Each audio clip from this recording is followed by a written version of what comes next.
Hard Mark Podcast.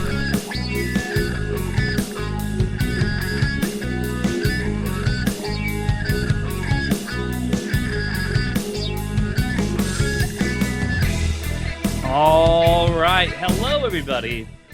Welcome to the very first video thing that we've done for the Hard Mark Podcast. My name's Eric Donaldson. With me, as always, is the man of 1,001 or 54,097 compliments, the soul skater, the maitre d' Matt Drama, the Tampa Bay topsider, the living painting, the talent, flying Ryan Murphy. We are together here today. This is a loose, informal thing. Not only is the very first video thing, which I love how Ryan's just on his phone at the very start of this. Can't even be respectful enough to the audience to give them his full attention. But we're he briefly did. But we're here today to talk about the big wrestling show, Ryan's first wrestling show in his whole life that he's ever been to. I'm taking him to that on Sunday, which he still owes me $85 for, but that's not why we're here. That's not why we're here. You want my Zelle? Like, is you want my Zelle account, Eric? Like, please. Yeah, I just saw share it your out. message. I will fucking Venmo you or Zelle you, whatever you're on. I'll get you, Eric. Can you please, because again, this is not everyone necessarily may be watching the video version, but for people who are, can you just briefly video version? Yeah. On every podcast?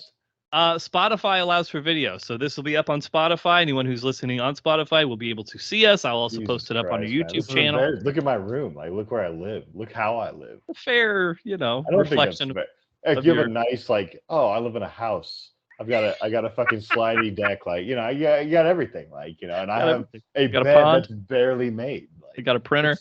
Can you just tell the people why you're wearing sunglasses, please, so then we can move on from that? I don't have to explain myself or something.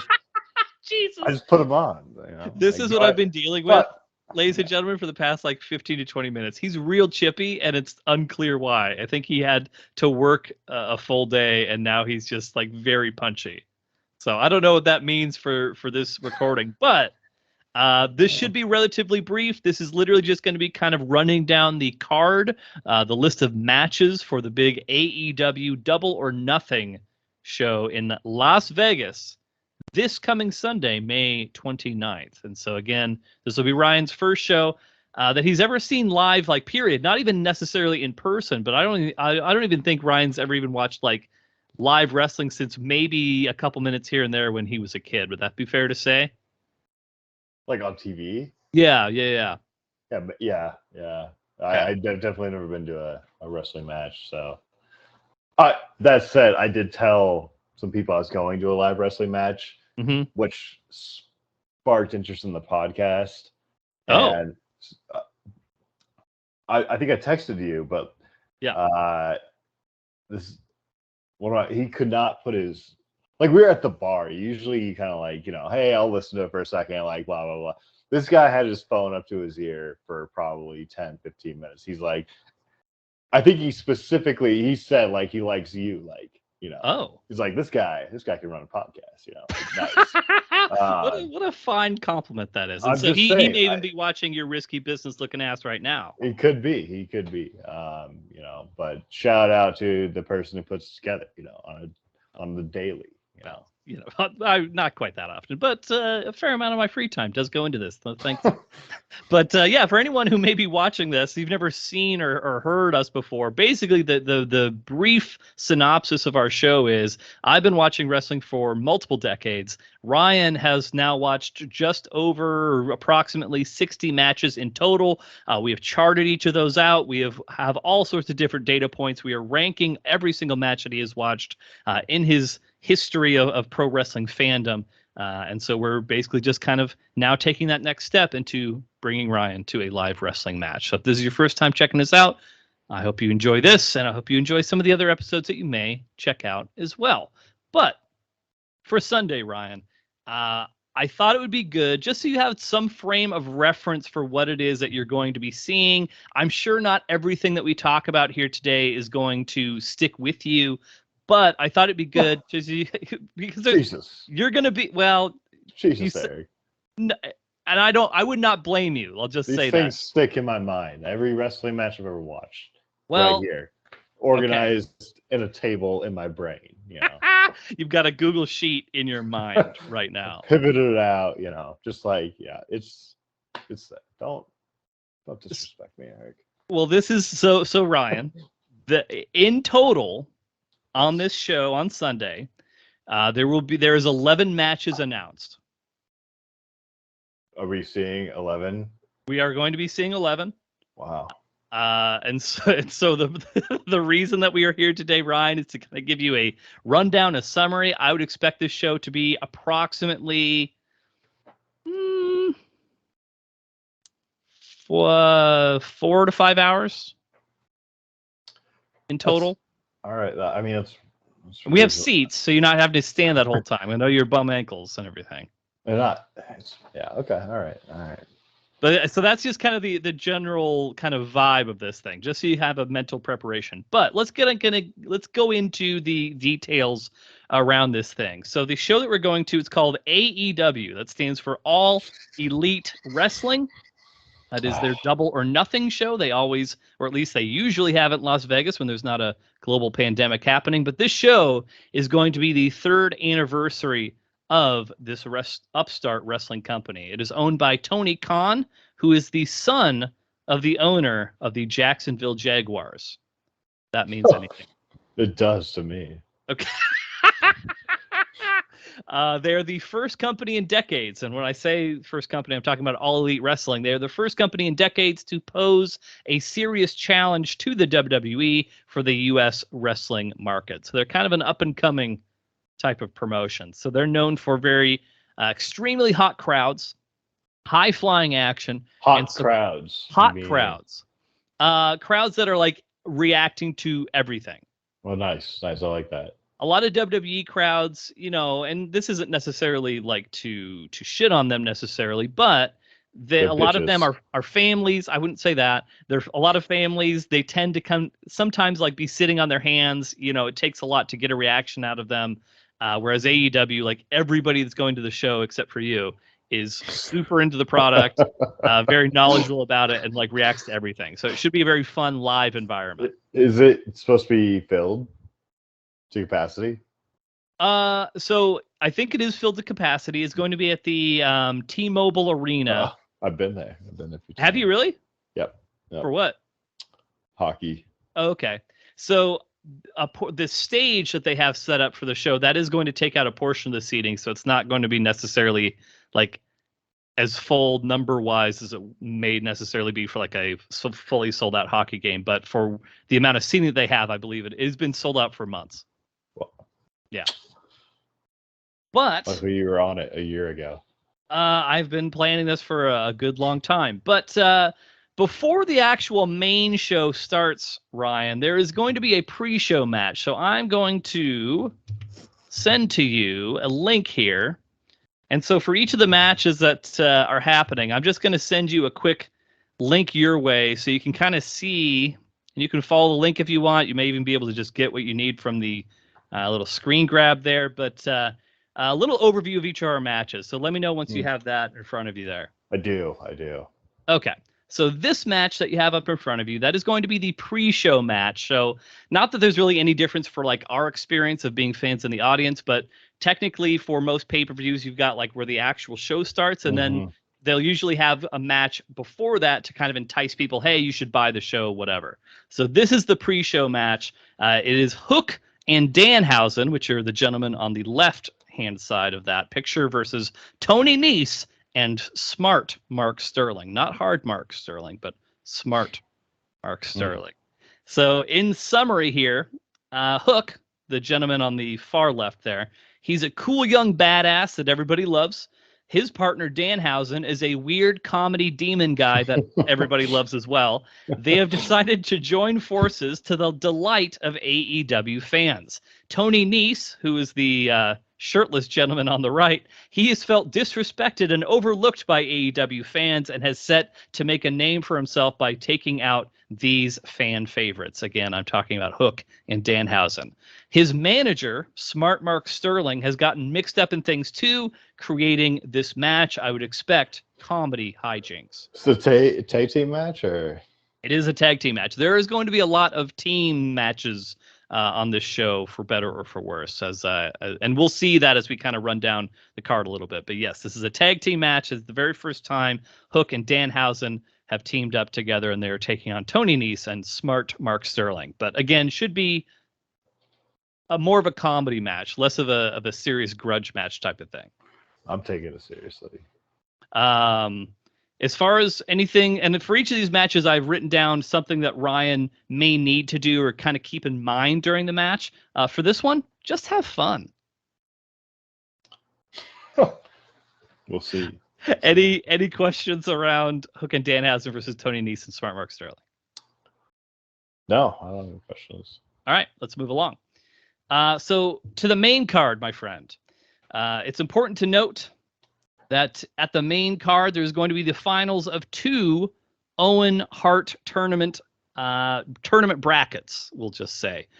So there's a men's and a women's Owen Hart tournament that's been happening over the past month or two.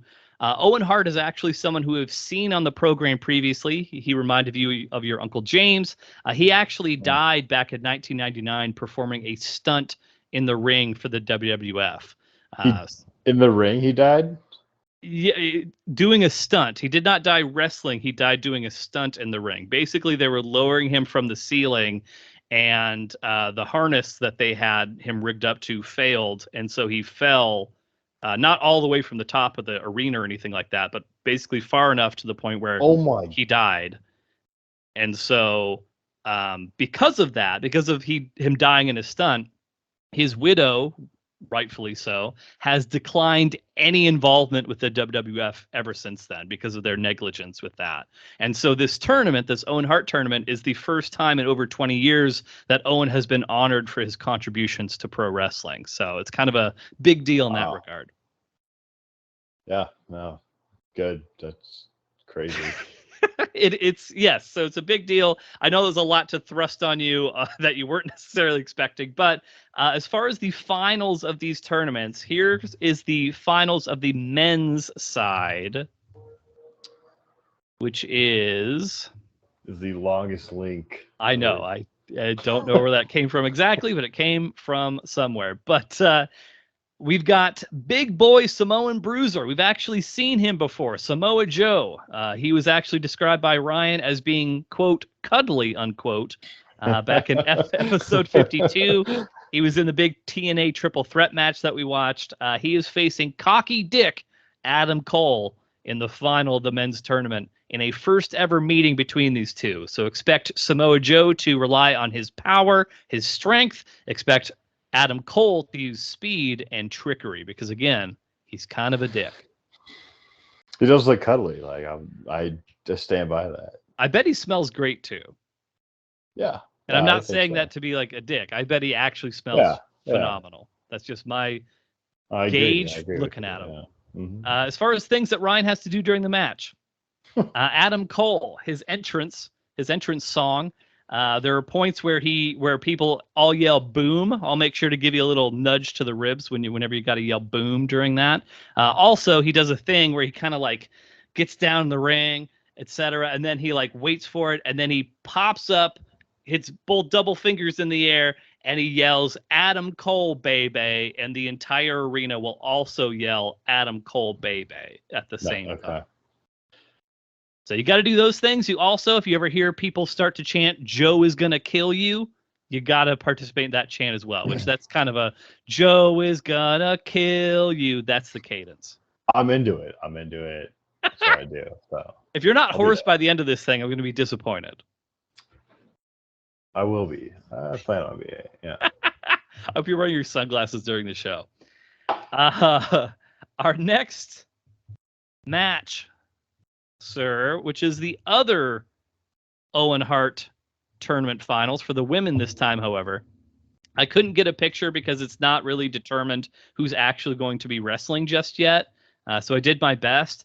So nice. The people that are involved are going to be actual dentist Britt Baker, Which DMD, Dr. Britt Baker, DMD. Which She's on one the is left. the dentist? She's the one left wearing the top that's red and black. A dentist in Vegas? No, she's good question. She's a Pittsburgh dentist. She's a Pittsburgh dentist. Okay. Pittsburgh dentist, which usually is a slur that you call. I would have maybe gone to the dentist sooner rather than later. If your dentist looked like Britt Baker, that's fair. So she's a former women's champion. In the picture I'm actually showing Ryan here, she's holding the title, but she's no longer the champion. But she is. Go ahead. She used tools on the wrestling match, like dental tools, like as a. I'm glad you asked this. Her finishing maneuver is called the lockjaw. She basically puts on a glove and then she like puts her hands in the people's mouths and like starts like stretching it. Good. Yeah. Yeah. So she does incorporate that, and like her entrance song starts with this little voice clip. The doctor will see you now, and then it gets into stuff. But yeah, no, she's like legitimately somehow both a full-time dentist in Pittsburgh and a professional wrestler. Like legitimately, this is real. She's an actual dentist. But anyway, she's in the finals of this tournament. She's a cheater. She's a no-good cheater. She uses her friends to help her win her matches. Her opponent in the finals of the women's Owen tournament has not been determined. That won't be determined until tomorrow night on Rampage. It is either going to be punk rocker Ruby Soho, who you can see on the right there with the red hair, or it is going to be self-proclaimed alien from the Andromeda Galaxy, Kris Statlander, who is on the far right picture there. You can see her in the green. But one of those two ladies are going to be facing off against Dr. Britt Baker, DMD. Any questions or any of that? I think I got them answered. So cool. As far as what Ryan needs to do during that match, wink at cuties. I'm there to wink at cuties. Yeah, but if you're wearing the sunglasses, you got to like peek over them and then give them a little wink like that. So that's what you got to do there. Next. We've got a tag team title match. Let me send you that link, my friend. It is not going to be 2 teams. It is going to be 3 teams, my friend. It is going to be the Jurassic Express. It is going to be Team Taz featuring Powerhouse Hobbs and Ricky Starks, and then is going to be Keith Lee and Swerve Strickland. So are any of them go ahead. Dentists? None of them are dentists, okay. Unfortunately. Now there are some notable members of those respective teams, though, for other reasons, but non-dentist reasons. Not doctor. No doctors that I'm aware of, unless there's like a doctor of love in there. But the team in the middle, Jungle Boy and Luchasaurus, collectively known as Jurassic Express. Luchasaurus is a dinosaur man. He claims to be several thousand years old and to weigh several tons because, again, he's a dinosaur man. Mm-hmm. So not a dentist, but equally as good in other ways. And then his partner, Jungle Boy, which is the hunky-looking gentleman kind of in the middle left there. He's actually the son. I don't know if this actor would ring a bell for you or not, just because of your age. If you're familiar with Luke Perry, he is the son of deceased actor Luke Perry.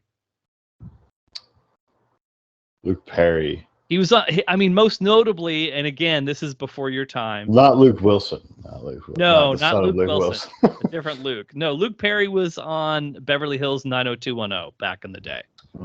He was a heartthrob back then. I'm a young guy, Eric. Right. I only watch so much. Often described as the modern day Luke Perry. Yeah. But anyway, he's the actual son of Luke Perry, Jack Perry, Jungle Boy Jack Perry. They're the reigning tag team champions. They've actually gotten mixed up into a feud that has been broiling between the Team Taz members of Powerhouse Hobbs and Absolute Ricky Starks over there on the right, and then Keith Lee and Swerve Strickland. My favorite type of tag team, just so you're aware, Ryan, is a big man, little man team, and we've got 3 of them right here.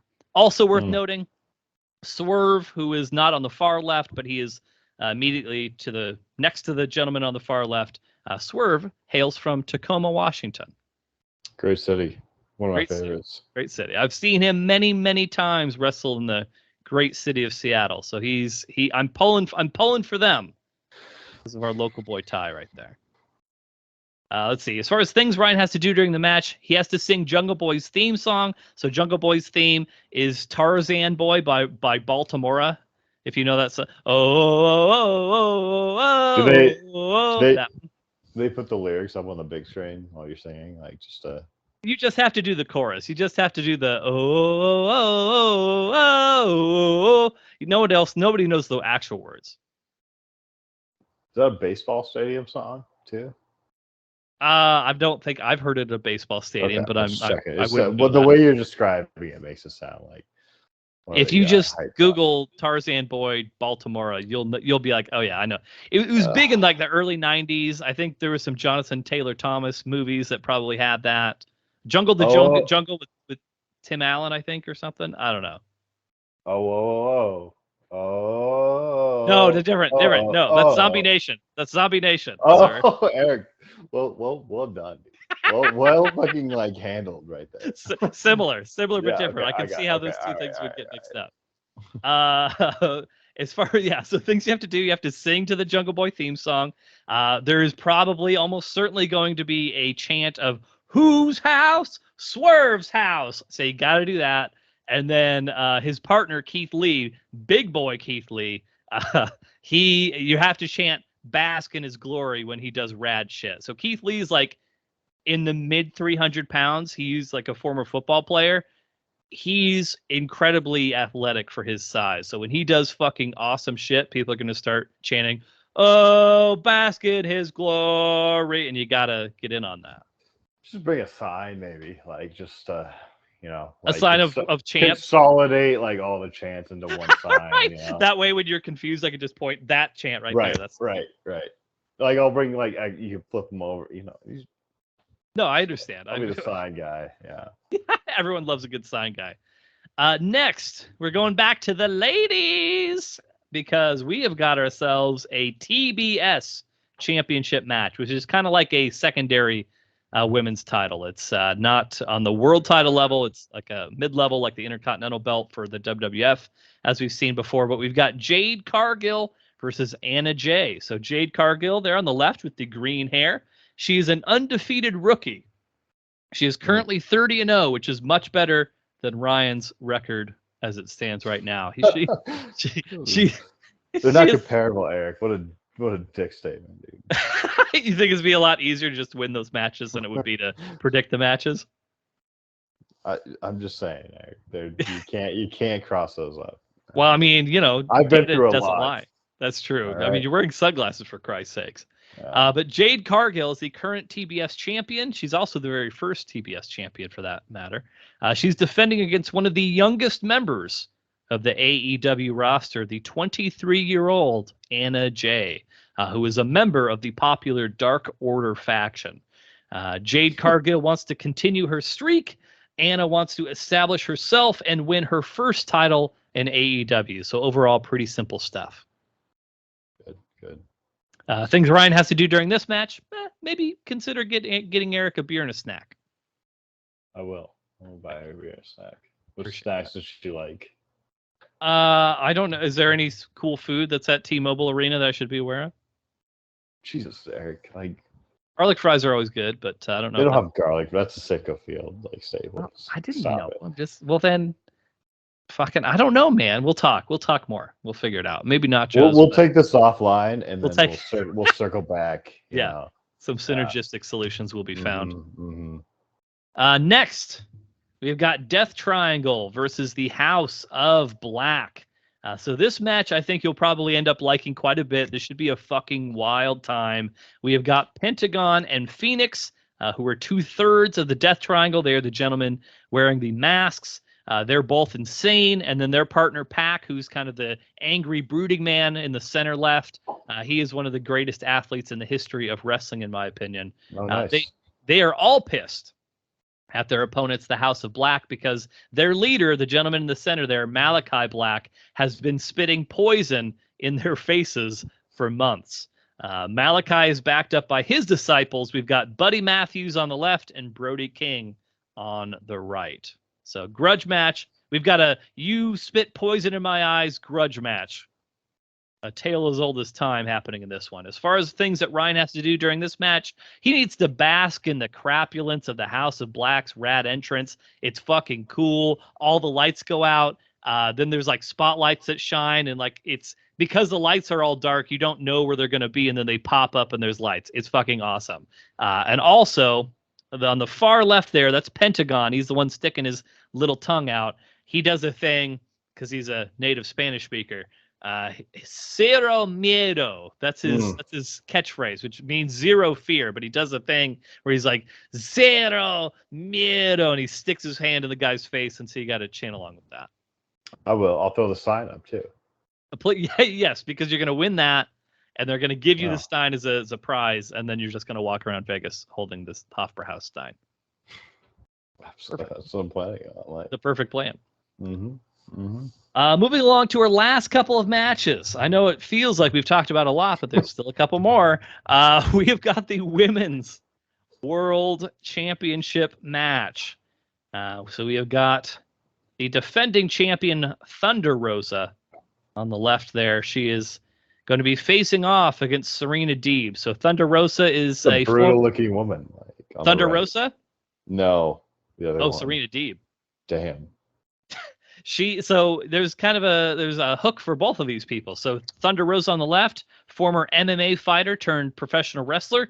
She's been cheap shotted multiple times by Serena Deeb, also known as the Professor, also known as the Woman of 1,000 Holds. I don't know if that endears her to you or not, or if you're just mad that she's, taking your catchphrase. But either way, Serena Deeb is that. So Deeb wants respect. She knows the only way to get it is to become the AEW Women's Champion. I like her. Which one, Serena? Serena Deeb. That's the first person that you've said so far that you've liked. I mean, I like the dentist too, but like, I like the dentist. What draws you to Serena Deeb in this picture? Just because she looks like no nonsense, like you? I mean, she's got a lot of experience coming in, right? Like she's been disrespected. She had a long day, like she had a long day. Who can't appreciate people that go through long days? Right. No, I'm with her. I'm with her 100%. Okay. All right. Well, sounds like you got some picks. And just so we're clear here, Ryan, and for any Markomaniacs who may be listening to this, I'm not planning to have you make predictions throughout the show, nor am I planning to have you rank these matches on our list. For me, I think that the live wrestling experience is like 100% different than the when you're just watching on TV, for example. Maybe if there's a match that you really end up liking, maybe we could evaluate that for the show in the future. But initially, anyway, I'm not planning on have you doing any rankings or anything, just so everybody's clear on that. And Ryan's clear. So we'll move along. As far as what Ryan needs to do during the Thunder Rosa versus Serena Deeb match, anything he wants. I'm not his boss. Moving along. And you move on. And I move on. You're acting like my boss, Am I? Did you have something else you want to say about Thunder Rosa Serena Deeb? Did I cut you off? No, I think I got my thoughts out. In that. Okay, here comes the next one. Here comes the next one. It just doesn't stop there. It does not stop all fucking day. It just doesn't stop. You've got a couple more to go, but no, it will stop eventually. So here we've got the Young Bucks versus the Hardys. So it is time, Ryan, for a dream match. These teams have wrestled before, but not on a stage this large. We've got the Young Bucks, who are, I should pull up the thing. They're the gentlemen on the left in the headbands. They're arguably the best tag team of the past decade. They're going to be taking on the Hardys, who are arguably the best team of the previous decade, and who we actually. Go ahead. I got the Young Bucks. I'm just sorry. I don't want to interrupt you. I got the Young Bucks on this one. I already called it. Why? Because I just got a feel for it. It's in my veins. Is it the dangly earrings? Is that why? Does that speak to your interest? I feel for right now that those guys have it covered versus the fucking Hardys. They just have it covered. Did you know that we've seen the Hardys before? Yeah, but it doesn't matter. Do you remember the match we saw them in? Of course I do, Eric. Do you? Eric, I could pull up a spreadsheet of where I rank them. All right. Well, in case could any other wrestling fan pull up a spreadsheet of where they rank them? Probably not. Maybe they remember, but they couldn't pull up a spreadsheet. I'm just saying, Eric, respect my game, even though I didn't make the spreadsheet. Noted. Well, for any Markomaniacs who don't recall and who don't have the spreadsheet up in front of them, it was back in episode 50, which is a pretty monumental episode. That was our tag team TLC match, tables and ladders and chairs. Oh my! The Hardys were in that match.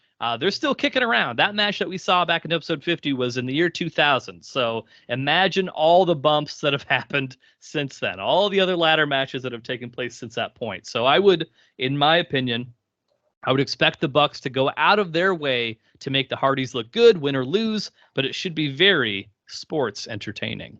You think I'm going to lose? Because no. No, damn it, my Eric, pick would actually be the Young Bucks as well. That's who I think will win the match as well. All right. Oh. I did make picks. I didn't get into it because I don't think we need to cover that necessarily. I did make picks for all these matches as well. I also picked the Young Bucks to win, but I think that they're going to make the Hardys look good. I think they have a lot of respect for the Hardys, so I think that they're going to go out of their way to make it an entertaining match, even if they do win, which I expect that they will. And you do too. And you're I do too. I picked them. Goddamn expert at this point. Yeah. Mm-hmm. Moving along, we've got just a handful of matches left, 3 by my count. If I'm not incorrect here. So our next match, we have got Wardlow. I apologize for this picture. This is not for the actual match itself, but the gentlemen featured on it are who will be featured in this match. Oh, and before I actually move on to this, as far as the Hardys versus the Young Bucks match, things Ryan has to do during that, maybe consider starting a Let's Go Mariners chant and see how it goes. That just picked up.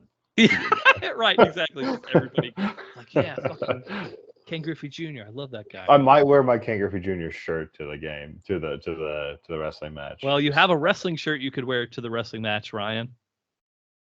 But would maybe Ken Griffey Jr. do a little bit better? Like, you know. Do better in what regard? How, in what way? Like respect for me as a wrestling fan. Like Ken Griffey. I really want. Go ahead.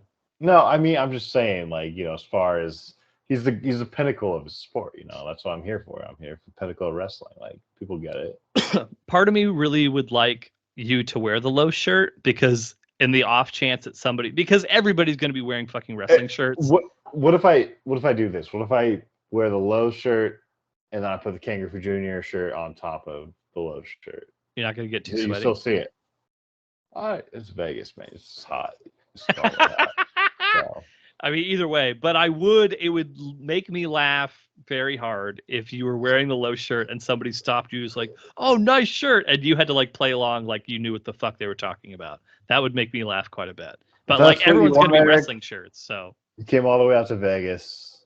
I can probably scrounge up the shirt, and you know, we'll see. But I have a style, Eric. I have a Mariners style. I'm through and through a Mariners fan. You know, out here, I need to show people. Actually, speaking of garb for the event on Sunday, I was actually going to propose to you a gentleman's agreement. Mm-hmm.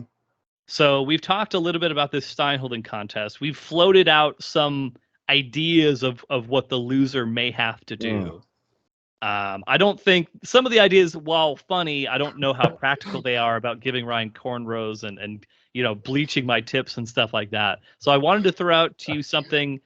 This is already in my bag. I have it packed.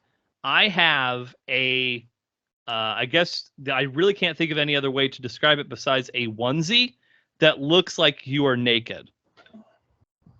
It's a flesh-colored, hair-covered onesie.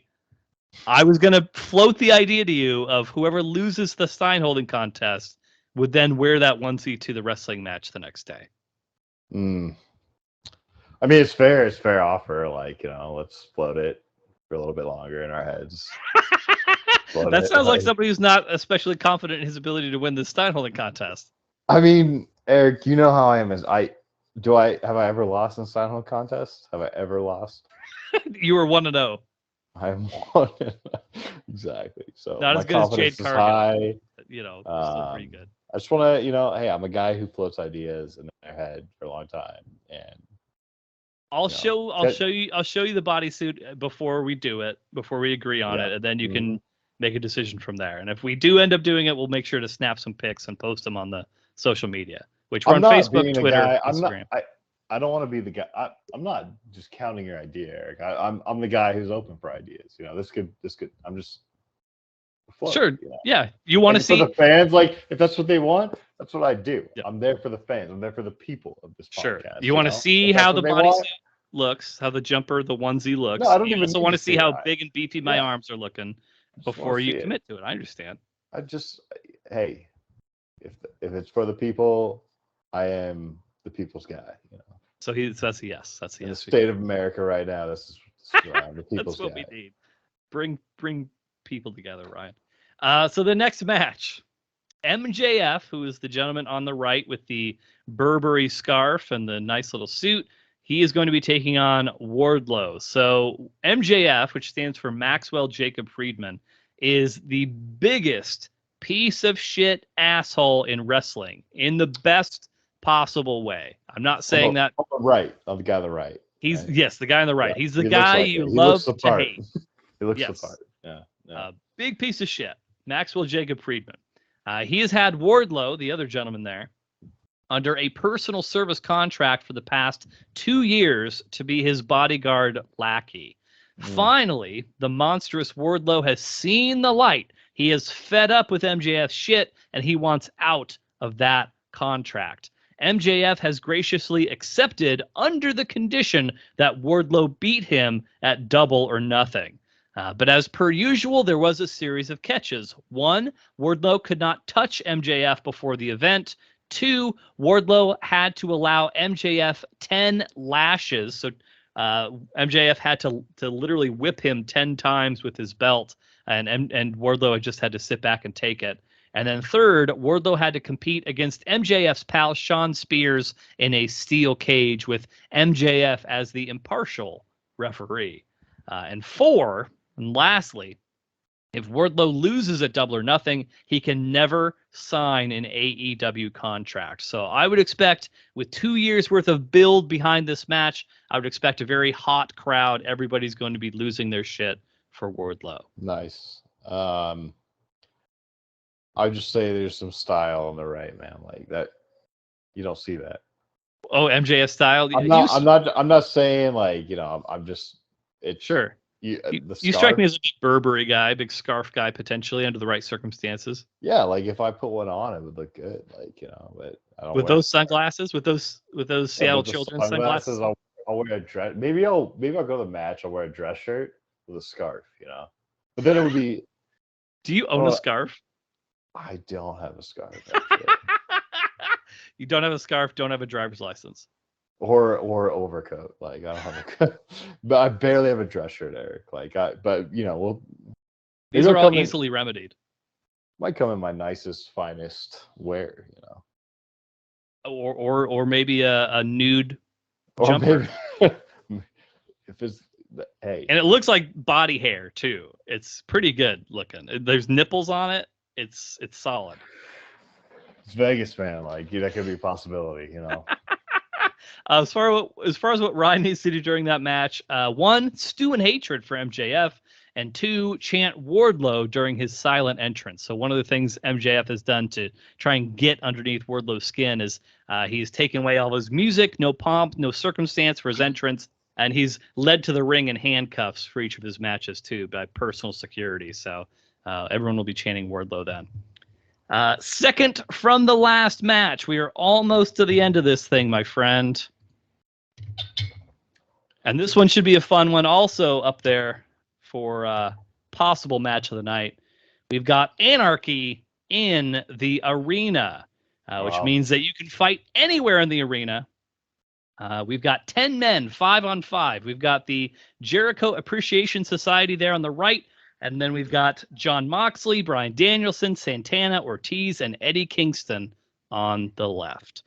How do you think they're feeling right now? Like they're going into this weekend, but they're fighting. Like how are they feeling? Do you think they're feeling nervous? Like, are they nervous guys? Or probably depends on the people. You know what? I bet the Jericho Appreciation Society, outside of Chris Jericho himself, there on the far left, I bet a lot of them are pretty nervous because this is one of the most highlighted they've been in quite some time. Some of the other dudes maybe less so much. Okay. Yeah, but we've got In this match, Chris Jericho, who is the gentleman there kind of in the center on the right-hand side with the long hair and the black glove, certifiable pro wrestling legend. We have not seen him yet in the show, but we will be in the near future. He has formed a group of men that appreciate him and all that he has done for the wrestling business, who are Daniel Garcia, Jake Hager, Cool Hand Angelo Parker, and Daddy Magic Matt Menard, in that order. How do you feel about Daddy Magic as a nickname? I'm good with it. Daddy Magic Ryan Murphy. Whatever like gets them into the community that they need to be in, I'm good with it. Daddy Magic, like the community that they need to be in. However, here's the main catch about the Jericho Appreciation Society. You see, Ryan, they consider themselves better than wrestlers. They are sports entertainers. And so this has drawn the ire of proud wrestlers Jon Moxley, Aberdeen, Washington native Bryan Danielson, who's kind of in the background there. He's the one with kind of the pointy beard on the left-hand side. There. That's Bryan Danielson, Aberdeen native. Seattle loves him. Big Seattle guy. We'll eventually get to him too. Santana, Ortiz, and especially right there in the center, he's pointing right at you, Ryan. We've got Eddie Kingston, who received a fireball to the face from self-proclaimed wizard Chris Jericho. Is Chris Jericho in this fight? Yeah, he is the guy in the black glove on the right side there. So he's in the center. Yeah, center right. Exactly. That's Chris Jericho. He threw a fireball in Eddie Kingston's face. Have we seen that? A fireball being thrown? Yeah. No. That is a fairly common wrestling thing. Not like super common, but there's definitely been guys who have been known to be fireball throwers. What does a fireball mean? Like, maybe I'm missing the context here. Basically what you do is either you'll have a lighter in your trunks, or maybe the referee hands you a lighter, whatever. But basically, you've got a lighter somewhere, and you've got what is called flash paper. So flash paper is paper that will light up and like burn out within a matter of like a second or two. And so the idea is that you light this flash paper and then you throw it, and it's basically a fireball that immediately goes out like a second or two later. So Jericho's been doing that to people as of late and claiming that he's a wizard. It's great. It's pretty good. The first time I heard him call himself a wizard, I was like, what the fuck does that mean? And then I was like, he throws fireballs. That's pretty good. That's pretty solid. So this fight is literally going to be all over the arena. So do not be shocked if we get up close and personal with at least a couple of these participants. So they may be brawling up the stairways. I mean, there's 10 fucking guys, so it would not shock me if we were up close and personal with at least a portion of that. So as far as things that Ryan needs to do during the match, Jon Moxley on the far left, his entrance song is Wild Thing. Did you ever see Major League? The Charlie Sheen. I want to say yes. That's actually a movie. Yeah, but maybe not then. Potentially not. Potentially not. Anyway, what do you know the song Wild Thing? Wild Thing, she makes my heart sing. Yeah. So you got to sing that when Jon Moxley shows up. Brian. No, go ahead. No. I have nothing to say. No, go ahead. Go ahead, Eric. Again, and I'll reiterate this. I know this. I said this at the start and hurt your feelings. I do not expect you to remember all these things. If you just take a handful of these things from our conversation, that's good enough for me. I can at least point to be like, oh, that's the dentist. Or I can say like, oh, she's 30-0, which is much better than your record. I can point to these things and you'll at least have some frame of reference. But I don't expect you to remember absolutely everything we're talking about. It's nice of you to do this for me, Eric. I'm nothing if not a generous man. Yeah. You also, one of the other things you got to do, Bryan Danielson there in the pointy beard, not the far left, but second from the far left. He does he doesn't do it, but the crowd does it. Yes, yes. Yes, we got to chant yes for Bryan Danielson. And then third and lastly for this match, try and touch a wrestler's hiney. You're saying we're going to be close. I'm saying that with 10 guys who are literally like this match, this fight is going to go everywhere. Like people are going to be going all over the arena. I would not be shocked. And I don't know how close we are to the actual steps necessarily, but Are we first level? No, we're up a little ways. We tried to get as best. We're not going to get anywhere close to Heine anywhere this match. I bet we could get close to Heine. You got to believe, Ryan. You got to be a positive thoughts, positive deeds type of guy. Last match, the main event here today, Ryan. And on Sunday, we have got the AEW World Championship between Hangman Adam Page and CM Punk. What? So I said cum Punk. Never mind. Just disregard. I thought it was cum Punk. Initially, but it's CM Punk. I got you. Cum Punk.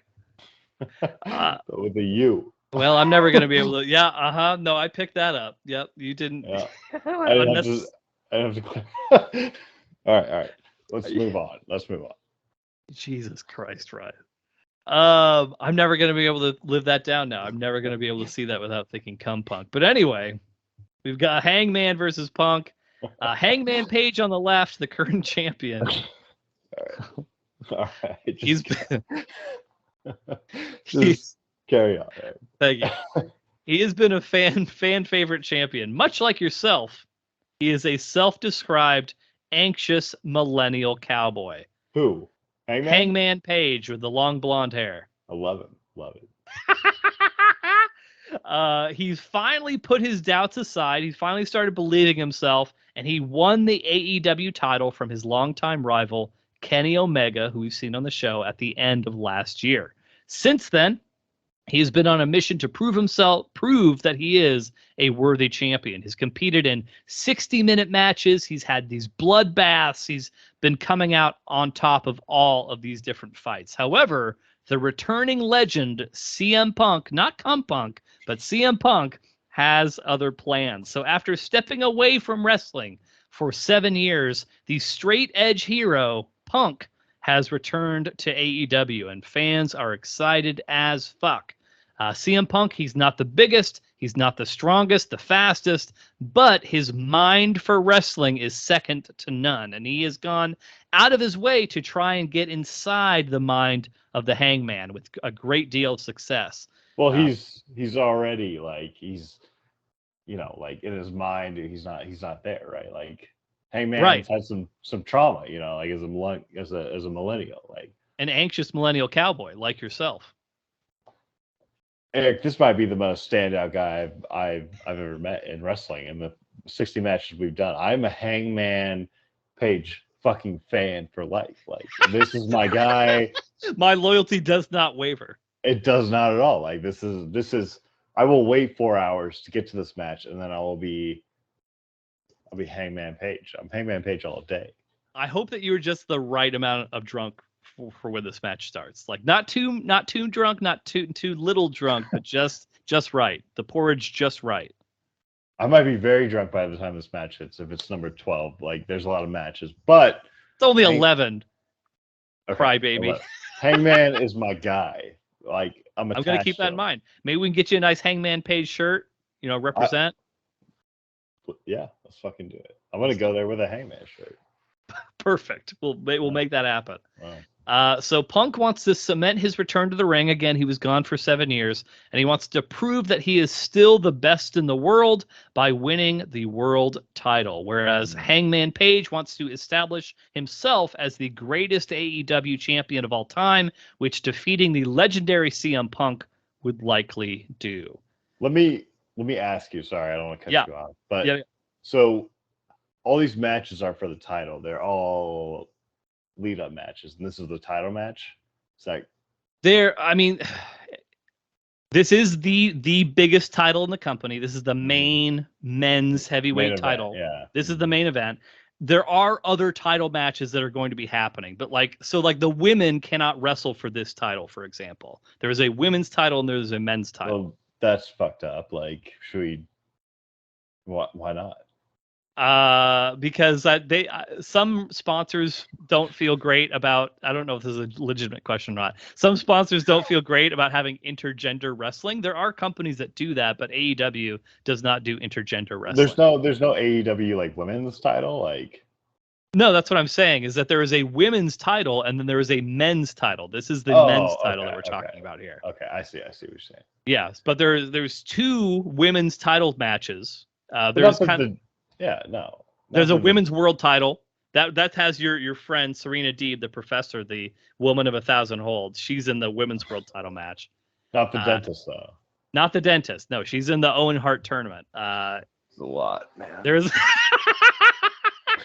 I'm gonna have you recite it all back to me at the end of this thing here. But no, there are some title matchups. This is like the title. Like this is the big one. This is the big one. This is the main event. This is where all it's one-on-one. It's just one-on-one match. Like just one-on-one, just down and dirty, just the way you like it. That's what I'm talking about. Like, this is why I fucking come to Vegas for. Like this kind of shit right here. You hype me up with a story. I'm here. I'm here for it. Like that's it. I like your enthusiasm. I like it a lot. I'm glad we found somebody that you could really grab hold of. It's unfortunate. There's another wrestler that I think you'd really like as well, but he's hurt. So Hangman Page, he's your guy. The things you have to do during this match, Ryan, you got to sing along to CM Punk's theme song, Cult of Personality by Living Color. Do I need to hum a few bars to that one? I mean, you can. I don't know. I may not. Like Mussolini. The cult of personality. That anyway. And then so you have to sing along to that. You also have to chant cowboy shit for Hangman Page. That's the big thing. Whenever he does cool fucking shit, you got to yell. You just cowboy shit. And then third and finally, your last duty of the night: don't complain to Eric about the length of the show.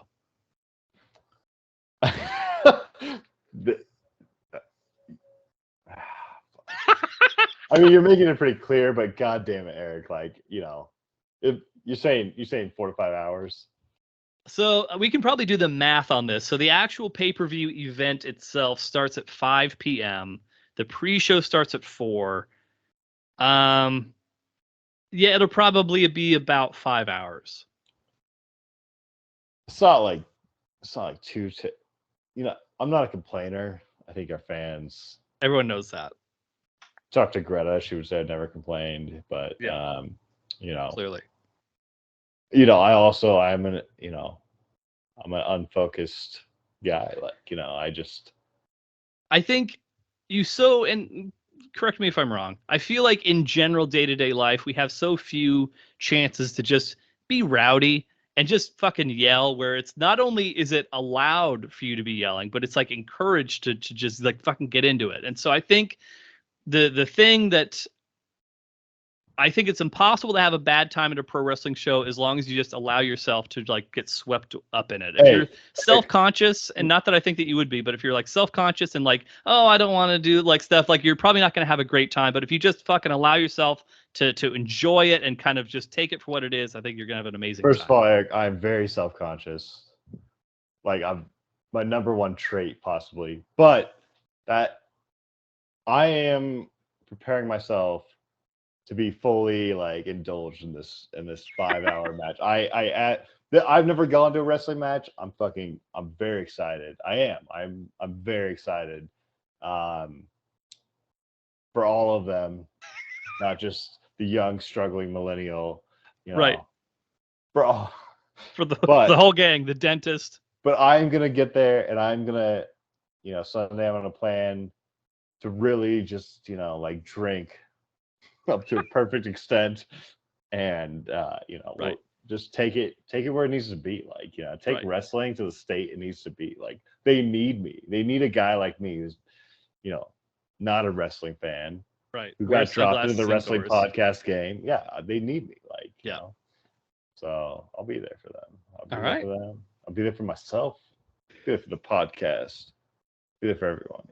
God damn it. I can't handle you right now. That's the show. That is Sunday. This coming Sunday. I'm sure we will be posting more, not anything to this extent, but we'll be posting some stuff during our visit over the course of the weekend. So stay tuned to our social media channels, probably Facebook and Instagram specifically. But yeah, I appreciate you. If you tuned in for this, appreciate it. Hopefully this was beneficial for anybody who was looking for a quick rundown, or maybe not so quick rundown, of the AEW card. But Ryan, anything else that you want to say to our adoring public? That's all I had. Brought all I had. Yeah. Well, if you're not hard, get hard. Once you get hard, stay hard. Memorial Day weekend, AEW Double or Nothing, Stein holding contest. Ryan's going to be wearing a new jumper. See you soon, everybody.